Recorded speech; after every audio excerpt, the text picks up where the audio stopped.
오늘 본문 말씀은 로마서 8장 32절부터 나와 있습니다. 이 로마서 8장을 보면 재미있는 두 개의 단어가 있어요. 하나는 모른다는 것이고요. 다른 하나는 안다라는 것입니다.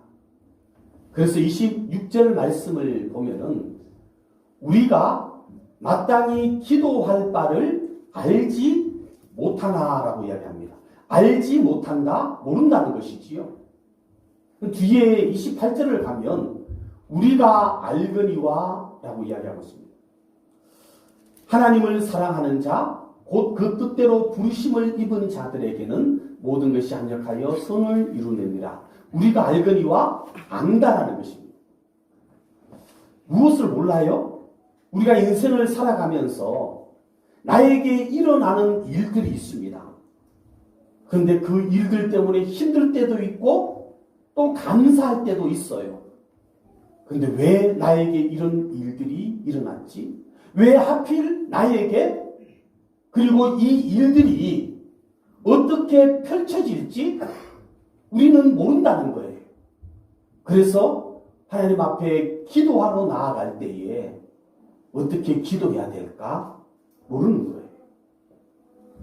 근데 28절 말씀을 보니까 우리가 아는 것이 한 가지 있다는 것입니다. 그것은 예수 그리스도를 믿고 살아갈 때에 우리에게 일어나는 때로는 웃는 일도 있고요. 때로는 울고 싶은 일도 있어요. 근데 그 모든 일들이 결국에는 그리스도인들에게 그것이 선으로 돌아온다는 겁니다. 아멘. 이 선이라는 것이 무엇이냐면 여러분, 우리의 환경 가운데 내가 꿈꾸고 내가 원했던 것이 이루어지는 것, 그것이 선일 수가 있습니다. 내가 여러 가지 재정적인 것, 물질적인 것을 원했는데 그 물질이 내 삶 가운데서 주어졌어요. 그것을 선이라고 이야기할 수도 있습니다. 그러나 여러분, 창세기 1장을 보면 하나님께서 보시기에 좋았더라라고 이야기하고 있어요. 하나님이 보시기에 좋은 것, 그것을 성경에서는 선이다라고 이야기를 하고 있습니다. 우리의 삶 가운데 여러 가지 일들이 있지만 그 일들 가운데 하나님, 왜 나에게 이러한 일들이 일어납니까? 앞으로 어떻게 이 사건들이 내 삶 가운데 전개될지 저는 모르겠습니다. 어떻게 기도해야 될지 모르겠습니다. 그러나 확실한 것은 우리가 예수님을 믿고 살아갈 때에 하나님께서 보시기에 좋은 것들로 우리의 삶을 인도해 주신다. 그렇게 성경은 말씀을 하고 있습니다. 아멘. 그래서 29절 뒤로 보면요, 하나님을 만난 사람들이 이제는 예수 그리스도의 그 은혜 가운데 살아가면서 하나님을 닮아가는, 예수 그리스도를 닮아가는 그러한 삶을 살게 된다. 그것이 진정한 선이라는 거예요. 아멘. 오늘 주님은 우리를 예수 그리스도를 닮아가는 그 모습, 내 모습이, 내 태도가, 내 언어가, 내 삶이 예수님을 닮은 모습으로 살아가게 하기 위해서 저와 여러분을 이 자리로 부르신 줄로 믿습니다. 그래서 오늘 본문 말씀을 보면 하나님이 이 일들을 어떻게 우리의 삶 가운데 이루시기 위해서 우리를 부르셨는지를 말씀을 하고 있어요. 하나님께서 어떻게 우리를 부르셨을까요? 첫째로요, 하나님은 아들을 보내셔서 우리를 부르셨다라고 이야기를 하고 있습니다. 오늘 보면 32절 말씀을 같이 한번 읽어보겠습니다. 같이 읽습니다. 시작. 자기 아들을 아끼지 아니하시고 우리 모든 사람을 위하여 내주시니가 어찌 그 아들과 함께 모든 것을 우리에게 주시지 아니하겠느냐. 하나님께서 우리를 부르실 때에 그의 아들을 우리에게 보내주셨다라고 성경은 말씀을 하고 있습니다. 우리는 하나님 앞에 설 자격이 없는 인생이에요. 성경은 모든 사람이 죄를 범하였음에 하나님 영광에 이르지 못하더니라고 이야기하고 있습니다. 우리는 죄 때문에 하나님 앞에 나서 설 수가 없어요. 그런데 주님께서, 하나님께서 우리에게 예수 그리스도를 보내주셔서 죄 없으신 그분이 우리를 대신해서 십자가 위에서 죽게 하셔서 우리를 하나님 앞으로 인도해 주신 줄로 믿습니다. 아멘.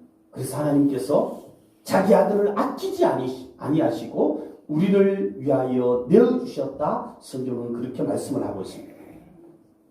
유영모 목사님이라는 분이 계셔요. 이 목사님이 젊었을 때에 아주 오래전 이야기입니다. 20대 중반쯤 되었을 때에 태계원 교회에서 전도사로 사역을 했습니다. 생활이 어려우니까요. 낮에는 일을 하고 저녁에는 야학을 합니다. 공부를 하고 전도사로 있으니까 새벽에 4시 일어나서 종을 쳐요. 그래서 하루에 3시간, 4시간 잠을 못 자는 거예요. 어느 집사님 댁에 한 방을 그냥 얻어가지고 그 집사님 댁에서 생활을 하고 있었습니다. 어느 날 아침에 일어나는데 왼쪽 뒷골이 당겨요. 일어나려고 하는데 몸이 말을 듣질 않아요. 목을 움직이는데 좌우로 움직여지지가 않아요. 말이 되지 않습니다. 내가 왜 이러지? 내가 너무 과로한 것 아니야? 이 목사님이 일어나지 않고 있으니까 그 집에 집사님이 문을 두드리고 들어와 보니까 이 목사님이 목도 잘 가누지 못하고 말도 어눌하고요. 그리고 지금 몸을 잘 가누지를 못해요. 목사님 왜 이러세요? 몸이 지금 말을 듣지 않습니다. 말도 잘 나오지 않아요. 큰일 났습니다. 그 집사님이 이야기합니다. 집사님, 저도 얼마 전에 몸이 많이 안 좋을 때에 어떤 한의원에 갔는데 그분 침을 맞고 나왔으니까 그분에게 한번 가보십시오. 그랬어요. 그러니까 이류영호 목사님이 그 한의원을 찾아갔습니다. 갔더니 병원이 인산인해예요. 100여 명이 기다리고 있는 겁니다.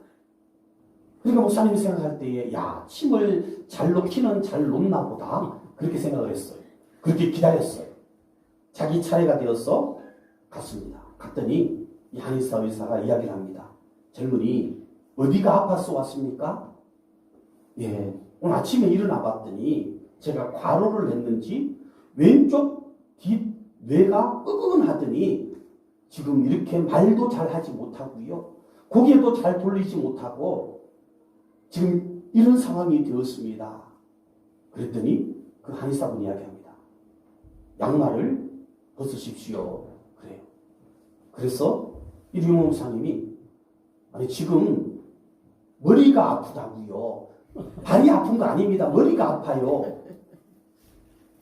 그랬더니 이 젊은 양반아 그냥 양말이나 벗게 그러는 거예요. 근데 양말을 그냥 벗었어요. 근데 벗으면서 부끄러운 거예요. 아침에 급하게 나온다고 발을 씻지 않고 왔거든요. 근데 양말을 벗었습니다. 근데 그분의 한의사분의 별명이 있어요. 무자비라는 별명이 있습니다. 침을 놓는데 이분이 아주 무자비하게 그냥 침을 막 찔러버리는 분이세요. 새끼 발가락 발톱 밑에다가 침을 쿡 찔러요. 근데 찌르더니 그 침을 좌우로 풀어요. 여러분 발톱 밑이 얼마나 예민합니까? 그 소리를 질러요. 그런데 또 한 번 쿡 찌르더니 또 비에 틀어요. 조금 있다가 침을 탁 빼는데 거기서 피가 쏟아지기 시작하는 거예요. 그리고 나더니 젊은이 발바닥 좀 들어봐. 그럼 발을 딱 들더니요. 그 발바닥 가장 쑥 들어간 그 자리에다가 또 침을 놓기 시작하는 겁니다. 그것을 한의학에서는 용천혈이라고 이야기를 해요.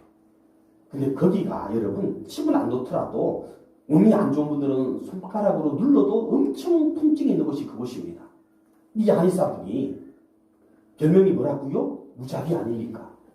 그 침을 가지고 찌르는데 여러분 사실 그 자리는 너무 아프기 때문에 그 용천혈을 용천질환이라고 단대요. 너무 통증이 심하니까.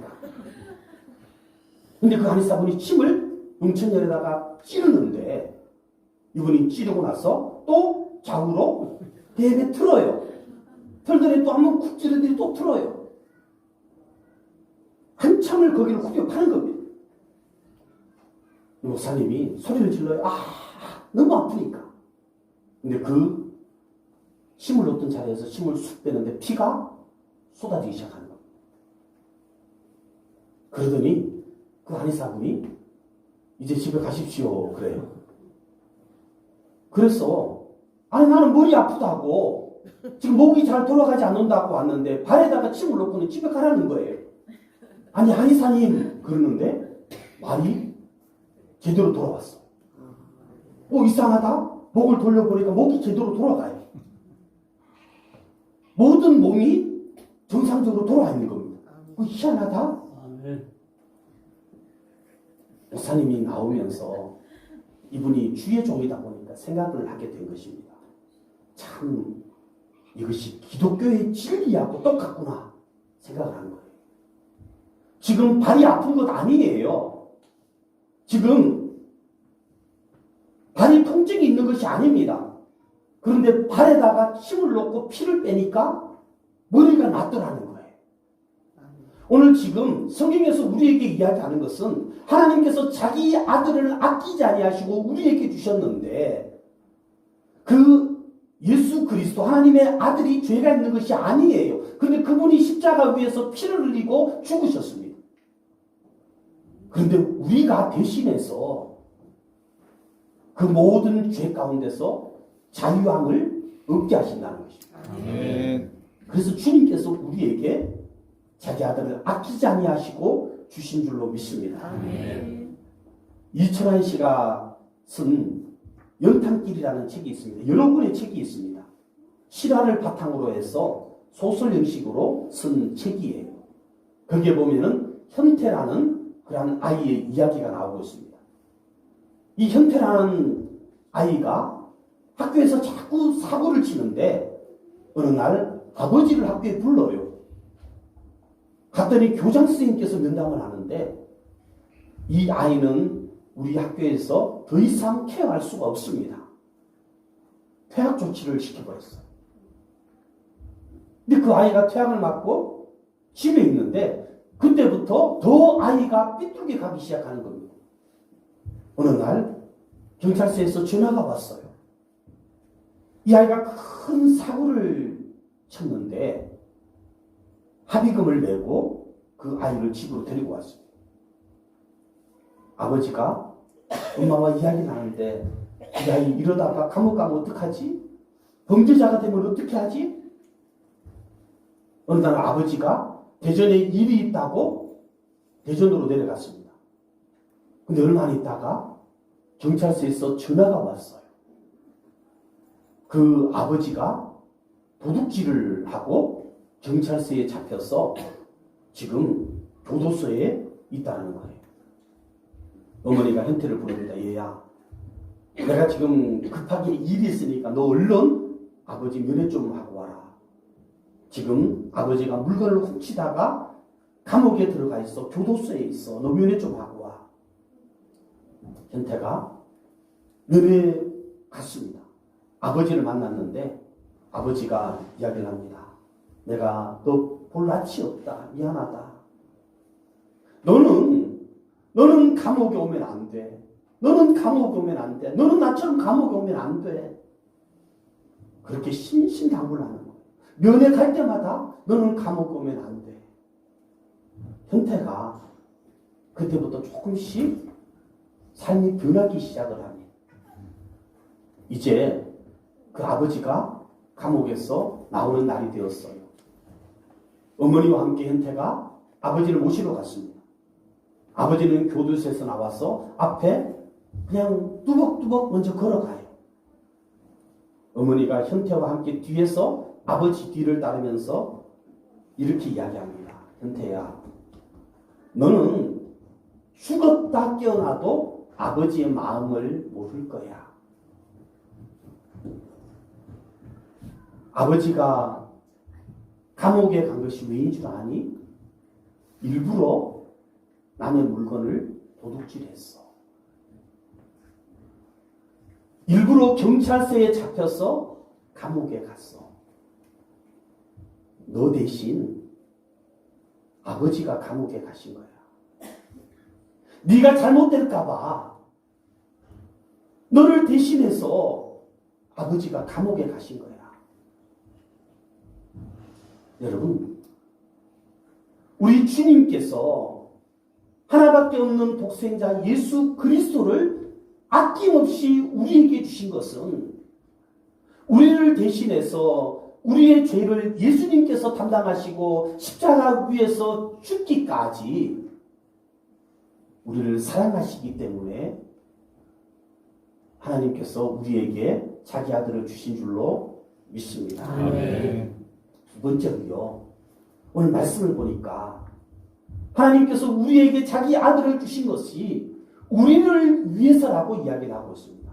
34절, 35절 말씀을 같이 한번 읽어봅니다. 같이 읽습니다. 시작. 누가 정죄하리요? 죽으실 뿐 아니라 다시 살아나신 이는 그리스도 예수시니 그는 하나님 우편에 계신 자요 우리를 위하여 강구하시는 자신이라. 누가 우리를 그리스도의 사랑에서 끊으리요? 환난이나 공고나 박해나 기근이나 적신이나 위험이나 하리라. 34절 말씀을 공동번역 성경으로 보니까 이렇게 이야기를 하고 있습니다. 누가 감히 그들을 단죄할 수 있겠습니까?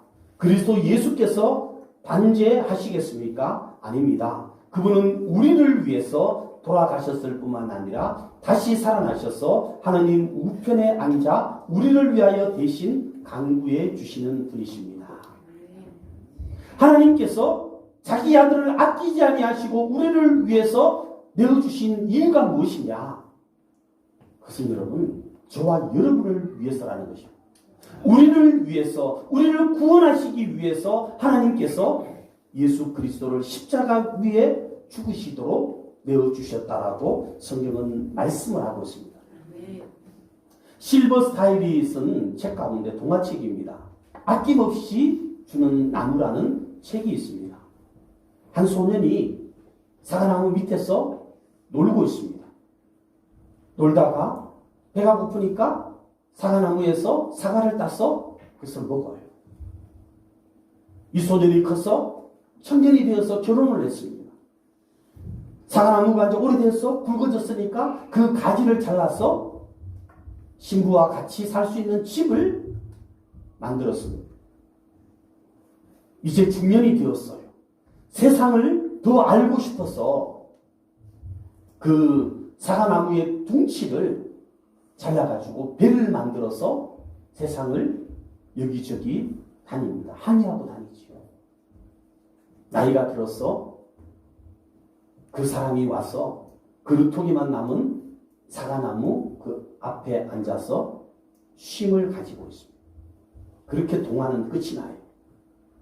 근데 이 동화가 여러분, 한국의 권성정이라는 그런 동화 작가에 의해서 새롭게 그 동화를 만들어졌는데, 아낌없이 주는 나무가 아니고요, 아낌없이 주는 소년이라는 그러한 제목으로 동화가 새롭게 쓰여졌습니다.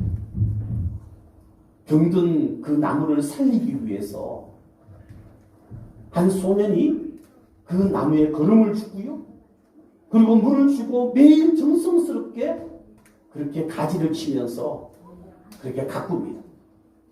근데 그 나무는 아무런 열매를 맺지 못하고요, 그 나무는 꽃을 한 번도 피워본 적이 없습니다.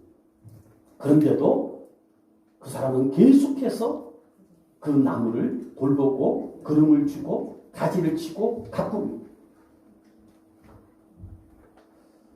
근데 이 사람이 나이가 들어서 늙었어요. 오늘도 그 나무를 돌보기 위해서 옆에 있는데 그 나무에게 이렇게 얘기합니다. 미안해.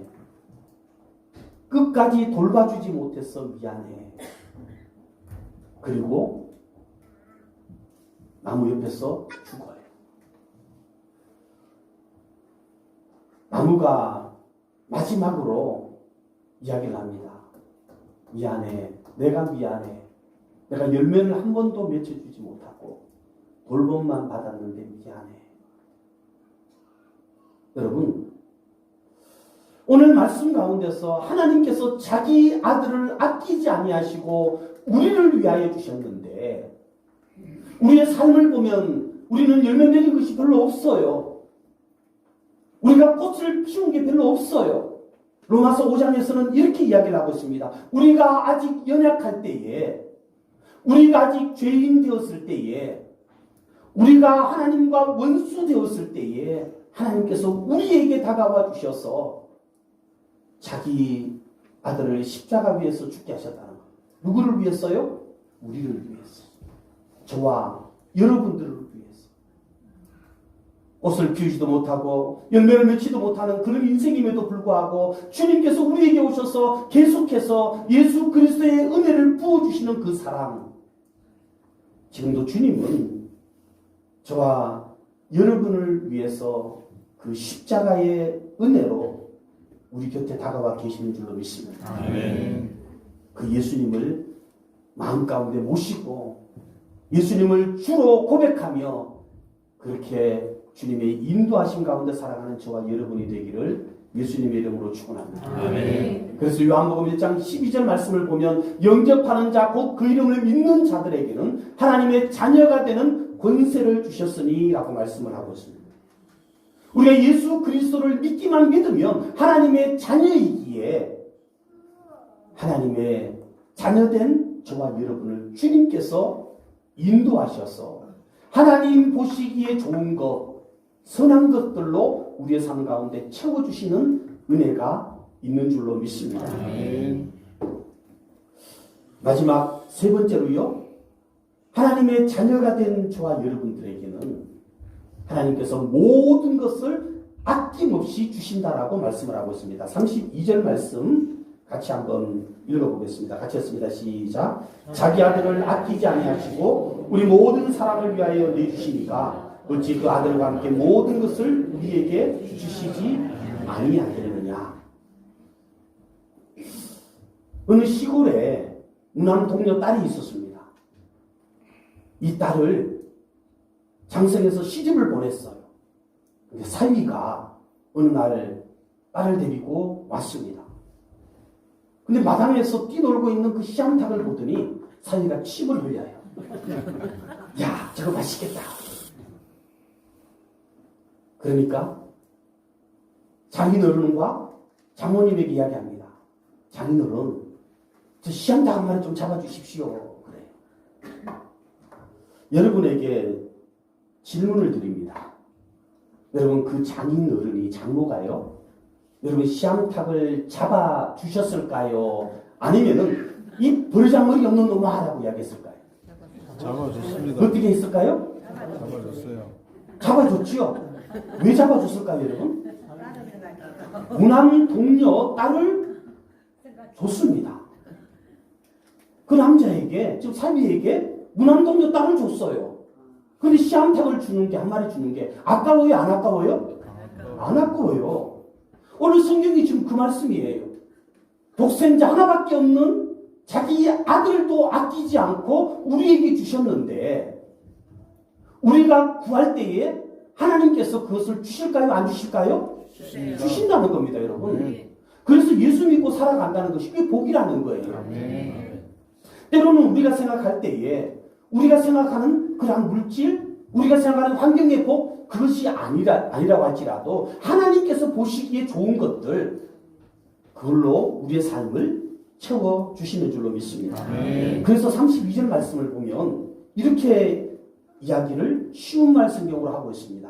생각해 보십시오. 하나님께서는 우리를 위해 자기 독생자까지도 아낌없이 선뜻 내어주셨습니다. 그러할진대 하물며 그 아들과 함께 다른 모든 것들도 우리에게 선물로 거저 주시지 않을 리가 있겠습니까? 아들과 함께 다른 모든 것들도 지금 쉬운 말씀이겠어요? 아낌없이 라는 이야기를 쓰고 있습니다. 아낌없이 우리에게 주시지 않겠느냐? 그렇게 이야기를 하고 있어요. 우리가 주님을 믿고 살아갈 때에 여러분 주님의 손을 잡고 주님의 인도하심을 받으면 우리가 주님 앞에 구하는 것 하나님께서 채워주실 줄로 믿습니다. 아멘. 우리 목사님이 어느 날 딸이 어릴 때에 공원에 그 딸을 데리고 갔습니다. 눈이 온 겨울이었어요. 그러니까 미끄럽잖아요. 그래서 딸아이에게 아빠가 손을 잡아 손을 내밀었어요. 근데 그 딸이 아빠한테 이야기합니다. 싫어 아빠. 나 혼자 걸을 거야. 그 딸이 공원에 혼자 몇 걸음 걷는데 어떻게 되었을까요? 쫄딱 미끄러서 넘어지는 거예요. 그러니까 아버지가 달려가서 그 딸을 이렇게 썩었습니다. 얘야, 아빠 손을 잡으렴. 어리지만 아이들이 영악하잖아요. 그러니까 괜히 자존심을 내세웠으니까 아빠 손가락 하나만 잡아. 그래요. 손가락 하나를 내미니까 무디 목사님이 손가락 하나를 잡았어요. 근데 가다가 또 몇 걸음 안에 또 쫄딱 미끄러져요. 근데 무디 목사님 어떻게 해요? 손가락을 잡으면, 세 개 잡으면 손가락이 부러질 수 있잖아요. 그래서 그 손가락을 놓는 거예요. 또 미끄러졌어요. 그러니까 그 딸이 오더니 이번에 아빠한테 이야기합니다. 아빠, 내 손 꽉 잡아야 돼? 그러면 손을 내밀어요. 무디 목사님이 그 딸의 손을 꽉 잡았습니다. 가다가 좀 미끄러지려고 하니까 그 딸의 손을 잡아서 넘어지지 않게 해요. 또 미끄러지려고 하면 또 잡아줘요. 여러분, 하나님께서 우리에게 자기 아들까지 아낌없이 주셨기 때문에 그 모든 것을 주신다고 하는데 그것도 거저 주시지 아니하겠느냐라고 말씀하고 있어요. 우리가 주님 앞에 손을 내밀고 주님의 손을 잡고 주님과 함께 살아가면 하나님께서 우리의 삶 가운데 주님께서 선한 것들로 채워주시는 그 은혜가 있는 줄로 믿습니다. 아멘. 여러분, 예수 그리스도를 여러분의 삶의 주인으로 모시고 사시기를 바랍니다. 아멘. 아들까지 아낌없이 주신 그 하나님, 그 하나님을 주님으로 모시고 살아가면 오늘 로마서 8장에서 하는 중요한 단어가 하나 있습니다. 우리가 하나님을 아빠, 아버지라고 부를 수가 있어요.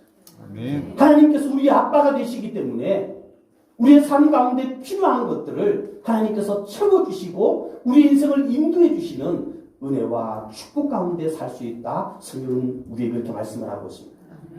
저는 우리 모든 성도님들이 예수님을 나의 삶의 주인으로 모시고 아멘. 구원받은 인생으로 그렇게 살기를 예수님의 이름으로 소원합니다. 아멘. 말씀을 맺겠습니다. 우리 예수님을 영접하고요. 하나님의 자녀가 되어지면 어떠한 상황 가운데서도 주님은 우리를 인도하실 줄로 믿습니다. 아멘. 걸레를 여러분 빨면은 수건이 됩니까, 여러분? 걸레를 빨면 깨끗해도 걸레이지요. 여러분 걸레를 빨아가지고 행주로도 쓰는 사람이 있어요? 그런 사람 한번 손 들어보십시오. 여러분 보석이 있어요. 옆에 보석이 있는데 보석이 흙이 묻어 있어요. 그러면 그 보석을 흙이 묻었다고 버리고 가나요?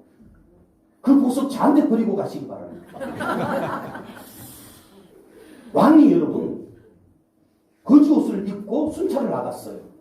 거지 옷을 입었으면 왕이 거지가 됩니까? 왕은 왕이에요, 여러분. 거지에게 왕의 옷을 입혔습니다. 그럼 거지가 갑자기 왕이 돼요? 거지는 거지예요, 여러분. 까마귀가 있어요. 까마귀에게 흰칠을 해놓으면 여러분, 까마귀가 갑자기 흰칠을 해놨다고 해서 다른 것으로 백로로 바뀝니까? 바뀌어요, 안 바뀌어요? 안 바뀝니다, 여러분. 군인은 경찰복을 입혀놔도 군인이에요. 콩나물 여러분 아무리 물을 줘도 콩나물이지 콩나무가 되진 않습니다, 여러분. 우리가 예수님을 믿게 되어지면 하나님의 자녀가 되어집니다. 세상 가운데서 때로 우리가 힘들고 어려움을 당할 수도 있어요. 예수 믿어도 그래요. 그렇지만 주님은 자기 아들을 아끼지 아니하시고 우리에게 주신 그 하나님께서, 나와 여러분을 위해서 주신 그 하나님께서 어떠한 상황 가운데서도 너는 내 자녀다. 아멘. 너는 내 백성이다. 아멘. 주님께서 우리를 인도하시는 그 은혜 가운데 살아갈 줄로 믿습니다. 아멘. 기도하겠습니다.